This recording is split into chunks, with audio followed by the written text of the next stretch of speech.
നിങ്ങൾ എല്ലാവരും ഒരു റിയാലിറ്റി അക്സെപ്റ്റ് ചെയ്യണം.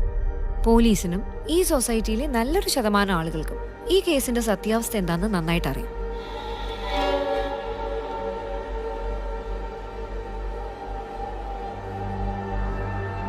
ഇയാളാളൊരു കില്ലാടിയാ.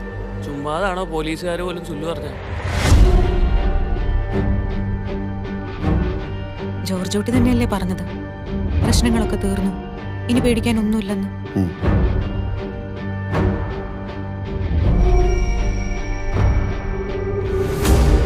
പോലീസിന്റെ രീതികൾ മുൻകൂട്ടി കണ്ട് കളിക്കുന്ന ഒരാളാണല്ലോ അയാൾ. അപ്പോ പോലീസുകാരും അയാളുടെ ഒരു ഫാനാണ്.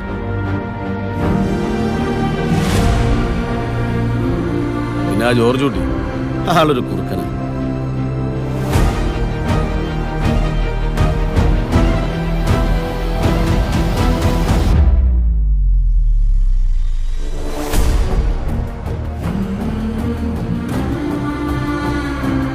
ഈ ആക്സിഡന്റ് കാര്യം എന്താ അവരോട് പറയാൻ പറ്റാത്തെ?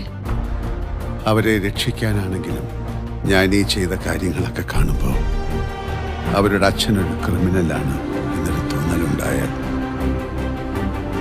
ഏയ്, അവരങ്ങനെയൊന്നും ചിന്തിക്കില്ല. ഞാൻ തന്നെ അങ്ങനെ ചിന്തിച്ചു തുടങ്ങി. പിന്നല്ലേ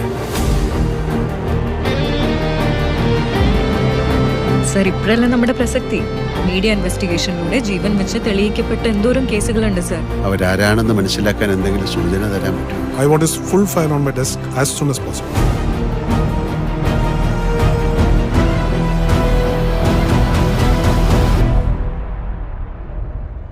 ഇനി അങ്ങനെയൊന്നും ചിന്തിക്കണ്ട, എല്ലാം കഴിഞ്ഞില്ലേ? കഴിഞ്ഞോ?